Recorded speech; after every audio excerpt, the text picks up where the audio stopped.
मुख्यमंत्री डॉक्टर मोहन यादव ने न्यूज 18 से खास बातचीत की। इस दौरान उन्होंने कई मुद्दों पर बेबाकी से अपनी बात रखी। सीएम ने कहा कि ये सरकार किसानों को साथ लेकर चलेगी और इस बीच उन्होंने एसआईआर पर भी बात करते हुए विपक्ष के सवालों का जवाब दिया और कहा कि विपक्ष में हार की बौखलाहट है, इसलिए एसआईआर को बहाना बनाया जा रहा है। मध्य प्रदेश के मुख्यमंत्री डॉक्टर मोहन यादव कहने को तो 2 साल हो रहे हैं, हालांकि जब हम उनसे पूछते हैं अपनी गाय के साथ है, सर ये गाय का नाम क्या है? मीरा के साथ हैं अभी, और डॉक्टर साहब कहते हैं कि 2 साल का हिसाब क्यों दें, हमें तो मैनिफेस्टो में हमने 5 साल के लिए सरकार बनाई है और 5 साल की जो सरकार है वो अपना हिसाब 5 साल के उस मैनिफेस्टो को पूरा करके देगी। डॉक्टर साहब एक चीज और बता दूं, इंटरव्यू शुरू करने के पहले मैं पीछे डॉक्टर साहब का सीएम हाउस दिखाना चाहूंगा। सीएम हाउस दिखाऊंगा मैं डॉक्टर साहब के सीएम हाउस में। 2 साल डॉक्टर साहब को यहाँ रह रहे हैं, लेकिन डॉक्टर साहब का परिवार यानी डॉक्टर साहब के दोनों बेटे, सब लोग जो परिवार के सदस्य हैं वो इस घर में नहीं रहते। और मैं इसलिए पहला सवाल डॉक्टर साहब से ये करूंगा कि डॉक्टर साहब, ये जो आप अभी तक अपनी फैमिली लेके सीएम हाउस में रहना तो एक ख्वाब होता है, लेके नहीं आए? नहीं, हमारे लिए सौभाग्य की बात है कि परमात्मा ने मौका दिया है सीएम हाउस में, लेकिन बच्चे परिवार अगर अपने घर में रहे तो क्या बुरा है।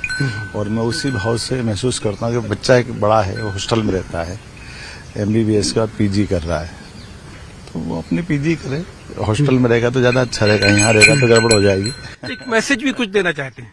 इतना ही है कि सरकारी व्यवस्थाओं में हम अगर अनावश्यक रूप से परिवार को लाते हैं तो कभी कभी इससे दुष्परिणाम आते हैं, इससे बचने की जरूरत है। डॉक्टर साहब जैसे फिर एक चीज और होती है, आप तो पॉलिटिक्स में है, राजनीति में है, लेकिन डॉक्टर अभिमन्यु और जो आपकी शादी हुई बेटे की जो आपकी बहू है वो भी डॉक्टर, आपने उनकी मतलब सामूहिक विवाह में शादी कर दी।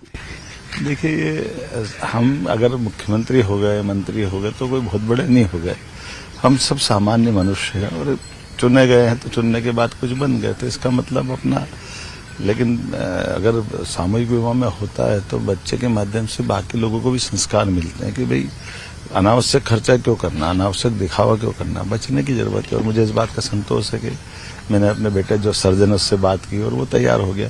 मेरा बड़ा बेटा भी, उसने 50 लोगों के साथ शादी की थी, वो भी संस्कार अगर देते हैं तो बच्चे मानते। मध्य प्रदेश की डॉक्टर मोहन यादव की सरकार के जब 2 साल हुए उस पर बातचीत करने के लिए हम आए, लेकिन इसलिए हम आपको सीएम हाउस का ये नजारा दिखा रहे हैं कि सीएम हाउस में गायें हैं और जो घर है, घर में डॉक्टर साहब की फैमिली नहीं। लेकिन डॉक्टर साहब, एक जो जनता का एक रहता है कि ये जनता का एक जो होता है कि एक सबसे बड़ी चीज जो है अभी सामने वो है कि 2028 में सिंहस्थ होना है, 2028 में आपको चुनाव फेस करना है, मतलब दोनों चीजें एक साथ होंगी और आप खुद महाकाल की नगरी उज्जैन के रहने वाले हैं, क्या तैयारी है? देखिए, चुनाव तो अपनी जगह रहेंगे, लेकिन सिंहस्थ ये विश्व का सबसे बड़ा मेला है और सबसे बड़े मेले को हम उतनी गंभीरता के साथ ले रहे हैं और ये उतने आनंद और सारी तैयारियों के साथ होगा जिसके आधार पर उज्जैन का ये मेला हमेशा के लिए याद रहेगा।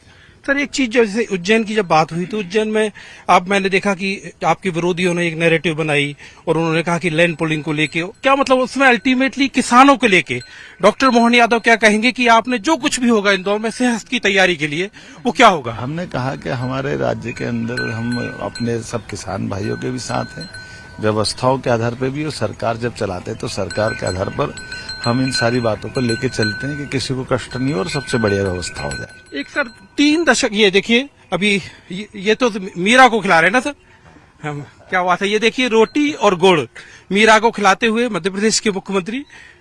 सर एक जो मतलब मध्य प्रदेश में करीब 2.5-3 दशक हो गए, इतने बड़े बड़े शहर हैं, भोपाल है, इंदौर है, उज्जैन है, ये कब प्लान कब आएंगे, इनके मास्टर प्लान कब आएंगे? नहीं, मेट्रोपॉलिटन सिटी बन रहे हैं दोनों हमारे, भोपाल और इंदौर, उज्जैन, इसलिए मेट्रोपॉलिटन से जोड़ करके आगे बढ़ाएंगे। एक सर जो यूनिफॉर्म सिविल कोड है, इसको लेके जब आपकी सरकार बनी थी, धीरे धीरे आएगा। माननीय प्रधानमंत्री जी के नेतृत्व में जब उत्तराखंड में लागू हो गया, इस साल संभवतः गुजरात में लागू होगा, जैसे जैसे समय आएगा हमारी सुविधा रहेगी हम लागू करेंगे। एक आखिरी सवाल सर, विपक्ष का एक सवाल है, क्योंकि आप विपक्ष बड़े आपके निशाने पर होता है।